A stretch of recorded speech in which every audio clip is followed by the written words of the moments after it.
जय Hind, Vande Mataram dear student. स्वागत है आपका आपके अपने YouTube learning platform my did U university पे।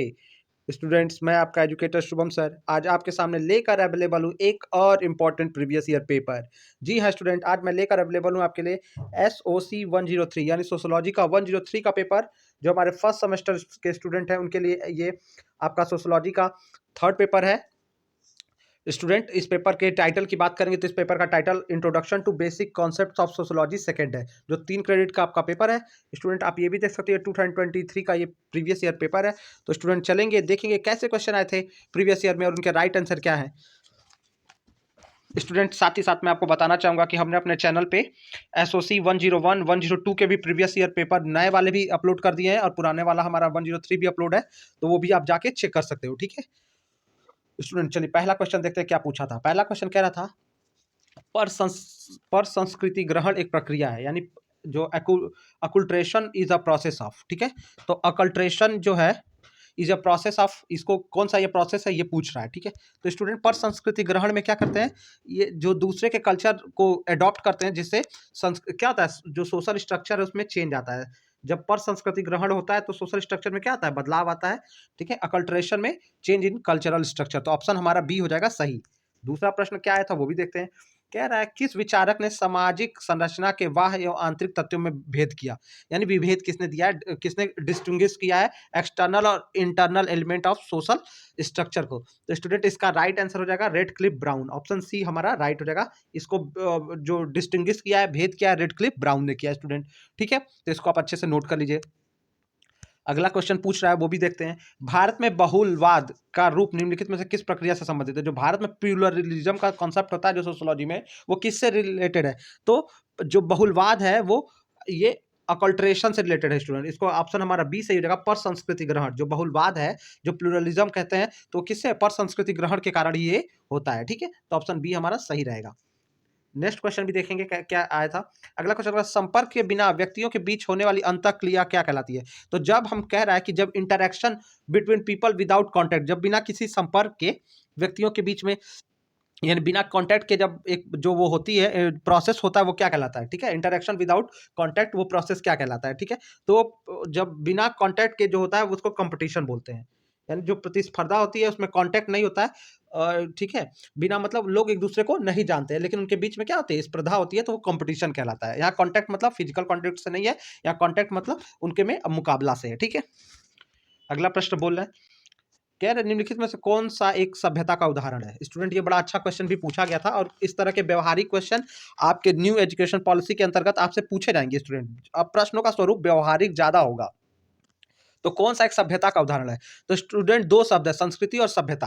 तो संस्कृति में जो स्टूडेंट आता है वो आपका पहले नोट करेंगे तो आप समझ पाओगे। संस्कृति में कला, विज्ञान, नृत्य, साहित्य, संगीत सब आता है। ठीक है, लेकिन और जो तो स्टूडेंट थोड़ा ध्यान से इसको करना पड़ेगा। तो कह रहा है कौन सा एक सभ्यता का उदाहरण है, तो सभ्यता में जो स्टूडेंट होता है वो विकास को दिखाता है। सभ्यता जो होता है वो किसको दिखाता है, विकास को दिखाता है। जैसे सुख सुविधाएं, बाहरी वस्तुएं जो जीवन को सुलभ और अच्छा बनाती हैं और जिसकी हम अपेक्षा करते हैं, वो होता है आपका सिविलाइजेशन, जिसको आप कहते हो सभ्यता। और संस्कृति में क्या आती है, तो जो संगीत, साहित्य, नाटक, ये सब किसका सिंबल होता है, ये संस्कृति का, कल्चर का सिंबल होता है। तो ये सारा बाकी कल्चर को दिखा रहा है और बाकी जो रेडियो है ये किसको दिखा रहा है, ये आपके सिविलाइजेशन यानी सभ्यता को दिखा रहा है। सभ्यता में तरक्की, विकास की वस्तुएं सम्मिलित होती हैं। ठीक है, आशा करता हूं आपको समझ में आया होगा।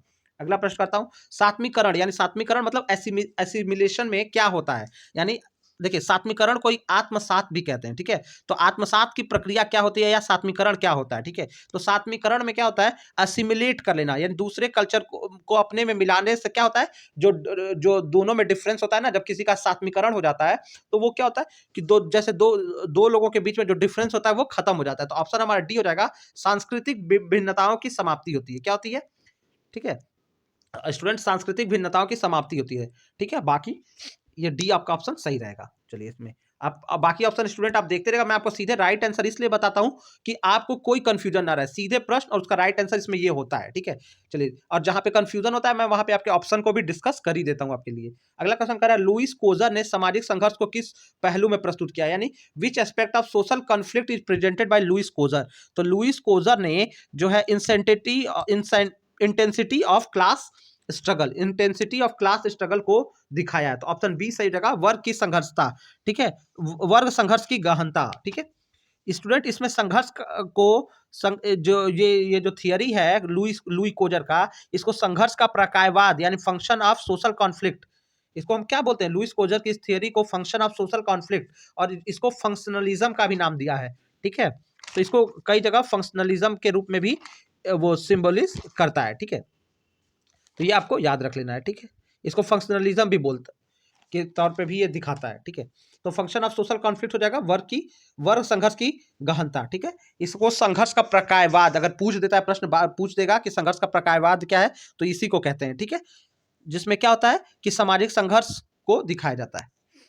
अगला क्वेश्चन, सहयोग में प्राथमिक द्वितीयक तृतीयक का वर्गीकरण किया। तो सहयोग में प्राथमिक द्वितीयक यानी जो प्राइमरी सेकेंडरी और टर्शियरी की बात है, वो किसने किया है? कॉपरेशन में प्राइमरी सेकेंडरी और टर्शियरी की बात कौन करता है? तो स्टूडेंट इसके बाद बात करता है मैकाइवर, ठीक है, आर्यम मैकाइवर इसकी बात करते हैं, ठीक है। तो ऑप्शन हमारा सी सही हो जाएगा। ये जानते हैं, ये संस्कृति के संघर्ष जो प्राइमरी सेकेंडरी और टर्शियरी टाइप्स ऑफ कॉपरेशन है, कॉपरेशन को, ठीक है, ये बात करते हैं, ठीक है। और डायरेक्ट और इनडायरेक्ट कॉपरेशन की भी बात करते हैं, ठीक है। 3 पार्ट में तो बांटा ही है, प्राइमरी सेकेंडरी और टर्शियरी में, और 2 भाग में से डायरेक्ट और इनडायरेक्ट है, ठीक है। इसमें डायरेक्ट और इनडायरेक्ट की भी बात ये करते हैं, ठीक है। और प्राथमिक में आपका क्या आ जाता है? प्राथमिक में जैसे जो कॉपरेशन के प्राथमिक में क्या होता है, परिवार हो जाता है, फिर आपका जो संस्थाएं होती हैं, समाज हो जाता है। तो ये इसकी बात आर्यम मैकाइवर करते हैं। अगला प्रश्न, वह कौन सी दशा है जिसमें क्षेत्रीय दृष्टिकोण की जगह वैश्विक दृष्टिकोण, यानी which condition leads to global outlook instead of regional one, यानी रीजनल को छोड़ के ग्लोबल आउटलुक की बात कौन करता है, क्षेत्रीय को छोड़ के वैश्विक दृष्टिकोण की बात कौन करता है? तो बहु संस्कृतिवाद, मल्टीकल्चरलिज्म, ठीक है। तो बहुसंस्कृतिवाद, ठीक है, मल्टीकल्चरलिज्म इसकी बात करता है। ऑप्शन नंबर बी हो जाएगा। जब आप ग्लोबल कल्चर होगा स्टूडेंट, तो परंपराएं तो टूटेंगी। जब क्षेत्रीय कल्चर में परंपरावाद होता है, लेकिन जब वैश्विक होगा, जब आप वो होगा, तो वो बहुल संस्कृतिवाद होगा, ठीक है। अगला प्रश्न, बहुल संस्कृतिवाद की उल्टी दिशा को कहते हैं। बहुल संस्कृति में बहुत सारी संस्कृतियों को अपना लेना, उसमें मिल जाना और उसको अडॉप्ट कर लेना, ठीक है। और उसकी उल्टी दिशा क्या होती है? एकल संस्कृतिवाद, यानी अपना जो क्षेत्रीय संस्कृति है उसको बचा के चलना, जो एक संस्कृति है उसी पे टिके रहना। तो वो क्या करता है? एकल संस्कृतिवाद इसका अपोजिट होता है, उल्टा होता है, ठीक है, रिवर्स स्टेट होता है कल्चरलिज्म का, ठीक है। मल्टी कल्चर प्लूरल कल्चरलिज्म में मिक्सिंग ऑफ 2 और मोर डिफरेंट कल्चर। जो प्लूरल कल्चरलिज्म होता है, बहुल संस्कृतिवाद, इसी को मल्टी कल्चरलिज्म या प्लूरल कल्चरलिज्म कहते हैं। इसमें 2 या 2 से ज्यादा कल्चर का मिक्सिंग हो जाता है और उससे एक अलग उनकी पहचान बनती है, अलग आइडेंटिटी बनती है, वो आपका मल्टी कल्चरलिज्म या बहुल संस्कृतिवाद कहलाता है, ठीक है। और एकल संस्कृतिवाद में एक जो आपके पूर्वजों या परंपराओं से जो चली आ रही संस्कृति होती है, वो एकल संस्कृतिवाद होती है। अगला क्वेश्चन, निम्नलिखित में से कौन सी विशेषता अभौतिक संस्कृति से जुड़ी है? अभौतिक मतलब बोल रहा है नॉन मटेरियल कल्चर से क्या जुड़ा हुआ है? तो नॉन मटेरियल कल्चर से जुड़ा हुआ क्या है? जटिलता, ये पारंपरिक कल्चर से है, मटेरियल, ठीक है। जटिलता, वैकल्पिकता का गुण, माप का गुण। तो हमारा स्टूडेंट इसमें हो जाएगा कम्युलेटिव ग्रोथ, ठीक है। ऑप्शन बी, संचयी वृद्धि जो होता है वो अभौतिक संस्कृति से संबंधित है, संचयी वृद्धि। अगला क्वेश्चन, संस्कृति का मुख्य वाहक है। तो संस्कृति का मेन व्हीकल ऑफ कल्चर किसको क्या कहलाएगा? तो देखिए स्टूडेंट, इसमें अगर एक ऑप्शन अगर भाषा रहता ना, तो ये उत्तर सबसे परफेक्ट हो जाता है। जो सबसे ज्यादा संस्कृति को आगे बढ़ाने वाला साधन है वो भाषा है। लैंग्वेज तो है नहीं, लेकिन आपको याद रखना है कि लैंग्वेज भी हो सकता है। अब हमको इसमें से चुनना है। तो सबसे जो संघर्ष है, जो व्हीकल ऑफ कल्चर है या संस्कृति का मुख्य वाहक भाषा है। भाषाओं से संस्कृति का प्रचार प्रसार होता है। लेकिन इसमें देखना है तो मुख्य वाहक क्या है? सोशल नॉर्म, सामाजिक मापदंड से ही संस्कृति चलती है, सोशल नॉर्म्स, ठीक है। सोशल नॉर्म्स हमारा हो जाएगा, ठीक है। भौतिक पदार्थ, आवास, इंफ्रास्ट्रक्चर ये नहीं है। संस्कृति है कि एक मापदंड है, उस मापदंड को पूरा करने से ही संस्कृति आगे बढ़ती है, ठीक है। जैसे संगीत हो गया, म्यूजिक हो गया, नाट्य हो गया, तो नाटक हो गया, ये सारी जो साहित्य हो गया, तो ये सारी चीजें संस्कृति को आगे बढ़ाती हैं, जिसमें लैंग्वेज मतलब भाषा का बड़ा योगदान है। संस्कृति की सबसे छोटी इकाई, तो ये तो पिछले बार भी स्टूडेंट रिपीटेड क्वेश्चन था, ये संस्कृति तत्व हो जाएगा। स्टूडेंट हमने 103 का प्रीवियस ईयर पेपर यानी 2022 का भी प्रीवियस पेपर अपलोड किया, वो भी जाकर आप देख लीजिएगा। और जिन स्टूडेंट ने हमारे चैनल को सब्सक्राइब नहीं किया, स्टूडेंट आप सब्सक्राइब करिएगा। आपको DDU से रिलेटेड, एग्जाम से रिलेटेड सारी अपडेट इस प्लेटफॉर्म पे आपको समय से मिलती रहेंगी। साथ ही साथ स्टूडेंट ग्रुप के डिस्क्रिप्शन में हमारा व्हाट्सएप और टेलीग्राम का लिंक है, वहाँ पे आप सीधे हमसे जुड़कर अपने प्रश्नों का हल पा सकते हैं, उसका निराकरण कर सकते हैं। चलिए क्वेश्चन पे चलते हैं। स्टूडेंट मैं बहुत ज़्यादा इधर-उधर की बातों में विश्वास नहीं करता, मैं आपको क्वेश्चन की तरफ ले चलता हूँ। अगला क्वेश्चन है, इसको बड़ा ध्यान से देखना है स्टूडेंट। कह रहा है सभ्यता और संस्कृति में अंतर। तो सभ्यता और संस्कृति में क्या अंतर है? स्टूडेंट इसमें ऑप्शन को बड़ा कंफ्यूजिंग इन्होंने बना के रखा हुआ था, लेकिन सभ्यता और संस्कृति में बात करेंगे तो ठीक है, तो इसका ये हो जाएगा कि संस्कृति वह है जिसे हमने अर्जित किया है। संस्कृति वह है, हम कहें ना, जो मैंने आपको पहले ही जब रेडियो वाला ऑप्शन में बताया था कि संस्कृति वह है जो हमने प्राप्त कर लिया, जो हमारा मतलब चलता आया है, नाट्य, गाना, साहित्य जो पूर्वजों से, और संस्कृति जो हमने प्राप्त कर लिया है यानी अर्जित कर लिया, और सभ्यता वह है जिसे हम अर्जित करने की आकांक्षा रखते हैं कि भविष्य में ये भी सब चीजें हम पा लेंगे, वो हमारी सभ्यता को दिखाता है। जैसे विकास को दिखाता है, ट्रेन हो गई, सुपरसोनिक हो गया, जैसे कुछ अलग अलग चीजें जो, तो जिसको हम पाने की इच्छा रखते हैं वो सभ्यता में हो जाता है। ठीक है, तो ये ऑप्शन ए सही होगा। बाकी जो डी कह रहा था, डी भी लग रहा था, लेकिन इसमें थोड़ा सा जो स्टूडेंट ये ऑप्शन उपयुक्त नहीं लग रहा है। संस्कृति वह है जो हम सभ्यता, संस्कृति वह है जो हम है, तो ये नहीं है कि जो हमने प्राप्त किया, हम खुद नहीं है संस्कृति। यहाँ पे इसका ये मतलब हो गया कि हम खुद संस्कृति है, नहीं। और सभ्यता वह जिसकी हम इच्छा करते हैं, जिसके प्राप्त करने की हम इच्छा करते हैं, ठीक है, जो बनने की इच्छा नहीं करते हैं। तो स्टूडेंट ए ज्यादा सही है, ऑप्शन ए हमारा राइट रहेगा। Culture is what we have acquired and civilization is what we aspire to acquire. जिसको हम प्राप्त करने की इच्छा रखते हैं वही हमारा सब क्या कहते हैं, सभ्यता है। ठीक है, अगला प्रश्न, किस भारतीय विचारक ने बहुलवाद को आधुनिकरण की विशेषता के रूप में व्याख्यात किया? तो जो कह रहा है कि मॉडर्नाइज बहुलवाद यानी जो प्लूरलिज्म है या मल्टीकल्चर, ठीक है, तो प्लूरलिज्म को किसने मॉडर्नाइजेशन का एक फीचर बताया? तो एम एस श्रीनिवास ने। ठीक है, एम एस श्रीनिवास ने, जो भारतीय थी, वो आपके समाजशास्त्री हैं, इन्होंने आधुनिकरण की एक बहुलवाद को आधुनिकरण का एक विशेषता बताया। अगला प्रश्न देखते हैं, संस्कृति सापेक्षवाद की अवधारणा का उपयोग निम्नलिखित में से किस सामाजिक विज्ञान में सबसे अधिक रहा है? तो देखिए अब इसमें से छांटना है स्टूडेंट। आपको मैं बताना चाहूंगा, एक बात को एश्योर कर रहा हूं कि जो कह रहा है कि कल्चरल रिलेटिविज्म जो है किस सोशल साइंस में, तो जुड़ा तो सबसे है, सबसे जुड़ा हुआ है, समाजशास्त्र से भी, मानव शास्त्र से भी, मनोविज्ञान से और राजनीति शास्त्र से। लेकिन यहाँ पे स्टूडेंट हमसे पूछा सबसे अधिक किससे रहा है, तो सबसे अधिक रहा है मानव शास्त्र से। कल्चरल रिलेटिविज्म जो है वो सबसे ज्यादा एंथ्रोपोलॉजी से जुड़ा हुआ है, फिर सोशियोलॉजी से जुड़ा हुआ है, पॉलिटिकल साइंस से जुड़ा हुआ है। तो सबसे ज्यादा एंथ्रोपोलॉजी, जिसको मानव शास्त्र कहते हैं, इसमें हम स्टडी ऑफ ह्यूमन बिहेवियर, मानव के व्यवहारों का अध्ययन, उनकी संस्कृति का अध्ययन, ये सारा एंथ्रोपोलॉजी के अंतर्गत होता है। तो सब बी वाला ऑप्शन हमारा, संस्कृति सापेक्षवाद मानव शास्त्र से सबसे ज्यादा जुड़ा हुआ है। अगला प्रश्न, संस्कृति वह जटिल संपूर्णता है जिसमें ज्ञान, विश्वास, कला, आचार, कानून, प्रथा और इस प्रकार की ऐसी क्षमताओं और आदतों का समावेश होता है जिन्हें मनुष्य समाज का सदस्य न होने के नाते प्राप्त करता है। तो स्टूडेंट ये इसको किसने कहा है? तो स्टूडेंट ये जो हो जाता है कि culture is complex whole which include knowledge, belief, art, moral laws and any other capabilities that habits acquired by man. ये मतलब ये सारी बातें को करता है कि कल्चर, बिलीफ, मोरल को एक्वायर करने वाली बात करता है ईवी टाइटलर। ठीक है, संस्कृति के अंदर इन सब चीजों को, ज्ञान, विश्वास, कला, आचार, कानून जो है, और कस्टम्स, नॉलेज, इन सबको इंक्लूड करता है ईवी टाइटलर। ठीक है, तो ईवी टाइलर हमारा टेलर है एक्चुअली में, स्टूडेंट ईवी टेलर ने ये स्टेटमेंट दिया है। टाइलर लिखा हुआ, टेलर सही होना चाहिए। अगला क्वेश्चन, सामाजिक गतिशीलता किस तरह के समाजों की एक प्रमुख विशेषता है? तो सामाजिक गतिशीलता होगी, सोशल मोबिलिटी होगा। तो किसमें सोशल मोबिलिटी? जब लोग एक जगह से छोड़कर दूसरे जगह पे जाते हैं और वहां अपने काम को, तो ये औद्योगिक समाज की सबसे ज्यादा विशेषता है। ठीक है, औद्योगिक समाज की। अगला क्वेश्चन, वर्ग व्यवस्था पर आधारित स्त्रीकरण समाजों की विशेषता है। वर्ग व्यवस्था, वर्ग व्यवस्था यानी क्लास। यहाँ पे स्टूडेंट क्लास में आपको देखिए, यहाँ सीधे लिखा है क्लास सिस्टम। तो क्लास सिस्टम आधुनिक समाज की देन है। और जो ग्रामीण समाज में कास्ट होता है, और ठीक है, ट्रेडिशनल समाज में भी कास्ट होता है। ठीक है, और जो ये वर्ग व्यवस्था आधारित समाज किसमें चलता है? आधुनिक समाज में क्लास सिस्टम चलता है। Upper class, lower class, middle class, ये हमारा मॉडर्न सोसाइटी में चलता है। अगला क्वेश्चन, जाति एक बंद वर्ग है, ये किसने दिया कहा? तो जाति एक बंद वर्ग है, इस ये कथन है मजूमदार और मदान का। ठीक है, मजूमदार और मदान ने इस कथन को दिया हुआ है। अब जाति एक बंद वर्ग क्यों? इस स्टूडेंट ये भी पहले का आया हुआ क्वेश्चन है, आप जाके आप देख लेना 102, 101, 103।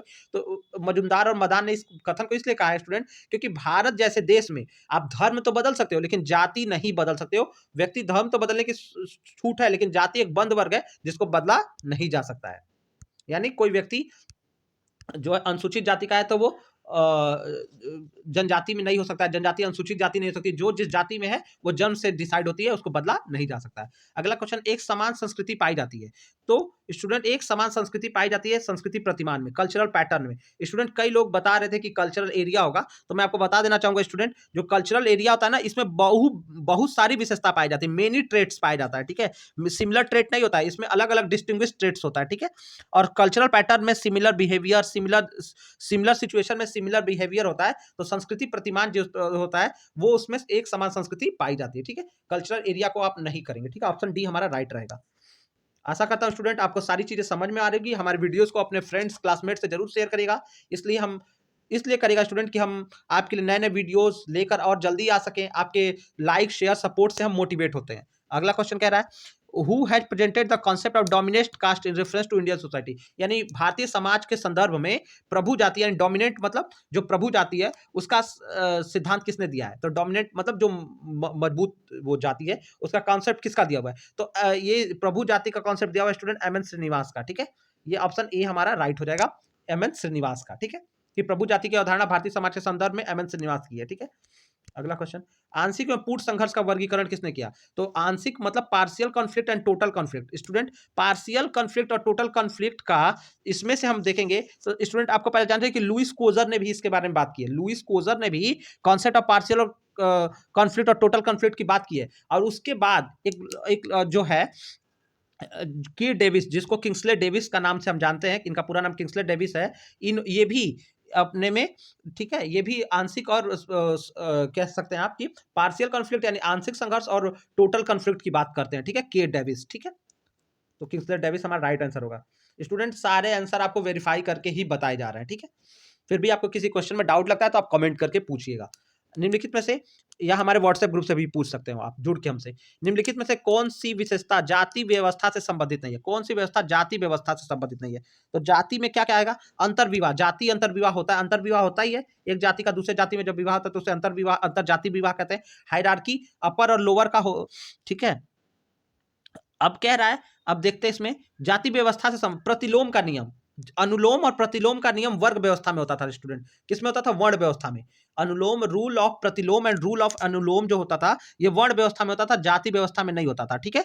जब अपने वर्ण से निम्न वर्ण में विवाह होता था तो वो अनुलोम का नियम कहलाता था, और जब मतलब पुरुष का अपने वर्ण से निम्न वर्ण में विवाह होता था तो वो अनुलोम का नियम, और जब पुरुष का अपने से उच्च वर्ण में विवाह होता था तो प्रतिलोम का नियम था। और जिस विवाह को ज्यादा मान्यता प्राप्त थी वो अनुलोम, ठीक है, अनुलोम विवाह का को ज्यादा मान्यता प्राप्त थी, ठीक है। बाकी पवित्रता और अपवित्रता की धारणा ये सब जो है क्या कहते हैं, जाति व्यवस्था से संबंधित नहीं है, ठीक है। तो सी वाला ऑप्शन हमारा हो जाएगा, प्रतिलोम का नियम। अगला क्वेश्चन, यह कथन किसका है, सभ्यता संस्कृति का पर्यावरण है, यानी civilization is the environment of culture. तो ये स्टूडेंट ये स्टेटमेंट है, civilization is environment of culture, यानी सभ्यता संस्कृति का पर्यावरण है। ये स्टेटमेंट मैकाइबर एंड पेज का है, मैकाइबर एंड पेज ने ये स्टेटमेंट दिया हुआ है। तो अब मैकाइबर दिया हुआ है तो हमारा राइट आंसर बी ही रहेगा। जीएस घुर्वे ने जाति की कितनी विशेषताओं का उल्लेख किया था। इन्होंने जाति की 6 विशेषताओं का वो क्या उल्लेख किया है स्टूडेंट, और ठीक है 12 दिसंबर 1983 में जो है घुर्वे ने इसकी बात की थी, ठीक है। आप जाके इसको देख भी सकते हो इंटरनेट पे या अपने बुक्स में। अगला क्वेश्चन, जब एक वर्ग पूर्णतः वंशानुक्रम पर आधारित होता है तब हमें उस जाति को कह सकते हैं, यह कथन किसने है। जब एक कह रहा है कि जब when a class is strictly hereditary, यानी जब एक वर्ग पूर्णतः वंशानुक्रम यानी वंशानुक्रम पे आधारित हो जाए एक वर्ग, तब हम उस जाति को क्या कहेंगे। तो उस जाति को हम, जब एक वर्ग पूर्णतः वंशानुक्रम पे आधारित हो जाए तो उस जाति को हम क्या कहेंगे, उस जाति को स्टूडेंट हम जाति कहेंगे। जब एक वर्ग पूर्णतः स्टूडेंट ये कह रहा है कि जब एक वर्ग पूर्णतः वंशानुक्रम पर आधारित हो जाए तब हम उसे जाति कह सकते हैं, ठीक है। When a class is strictly hereditary we may call it caste, हम इसको कास्ट बोल सकते हैं। यहां से ज्यादा क्लियर हो रहा है, उसमें थोड़ा कंफ्यूजन हो रहा है, तब हम उसे जाति कह सकते हैं। जब तो ये स्टूडेंट ये स्टेटमेंट हो जाता है चार्ल्स कूले का, ठीक है। Charles कूले, right answer option D हो जाएगा।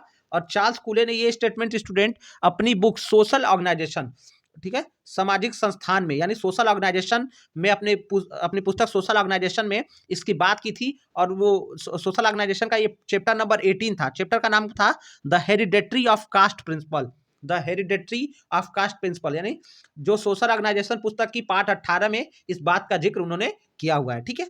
चलिए अगला क्वेश्चन, किसने जाति विभाजन का विश्लेषण, सूचिता और प्रदूषण की धारणा के आधार पे किया। तो जाति का विभाजन सूचिता और प्रदूषण यानी प्योरिटी और पोल्यूशन या इम्प्योरिटी के आधार पे बात करने वाला लुइस ड्यूमॉन ने इसकी बात की थी, ठीक है। लुइस ड्यूमा हमारा राइट आंसर हो जाएगा, ऑप्शन ए रहेगा राइट, ठीक है। नेक्स्ट क्वेश्चन पे बढ़ लेते हैं। अगला क्वेश्चन कह रहा है सामाजिक संरचना की अवधारणा को व्यवस्थित रूप में प्रस्तुत किया। कह रहा है कॉन्सेप्ट ऑफ सोशल स्ट्रक्चर को बैलेंस रूप में या सिस्टमैटिक रूप में किसने प्रेजेंट किया। तो स्टूडेंट इसको सबसे पहले देखिए, अब स्टूडेंट कुछ बातें बताऊंगा तो आपको ध्यान देना है। देखिए, सामाजिक संरचना की बात समाजशास्त्र में सामाजिक संरचना की बात हर्बर्ट स्पेंसर 1896 में करते हैं, 1896 में बस सामाजिक संरचना की बात। सोशल स्ट्रक्चर की बात 1896 में आप नोट कर लीजिएगा, सबसे पहले हर्बर्ट स्पेंसर करते हैं और इसको ऑर्गन, जैसे इंसान के अंदर ऑर्गन्स होते हैं या उससे तुलना करते हैं, ठीक है। तो सामाजिक संरचना की बात सबसे पहले स्पेंसर करते हैं, ये आपको कर लीजिए, याद कर लेना, 1896 में करते हैं, ठीक है। और फिर सबसे पहले उसको व्यवस्थित रूप में रेडक्लिफ ब्राउन ने किया था, और रेडक्लिफ ब्राउन के बाद इसको आगे थोड़ा सा और किया। तो सबसे पहले रेडक्लिफ ब्राउन ने किया, फिर टालकम पार्सन ने, और फिर हैरी जॉनसन ने। तो हैरी जॉनसन ने भी इसको कुछ बात की है इसके ऊपर, लेकिन हमारा सबसे पहले रेडक्लिफ ब्राउन ही सही आंसर होगा। इसके बाद टालकम पार्सन, उसके बाद हैरी जॉनसन ने किया, ठीक है।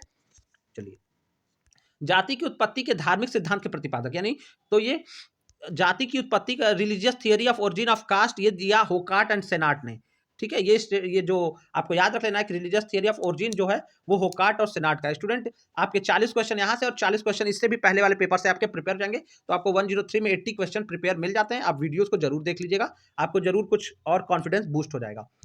अगला क्वेश्चन, सांस्कृतिक विलंबना की अवधारणा किसने प्रस्तुत की। तो सांस्कृतिक, ये भी देखिए क्वेश्चन रिपीटेड क्वेश्चन है स्टूडेंट, इसलिए बोला पहले का भी देख के जाएगा।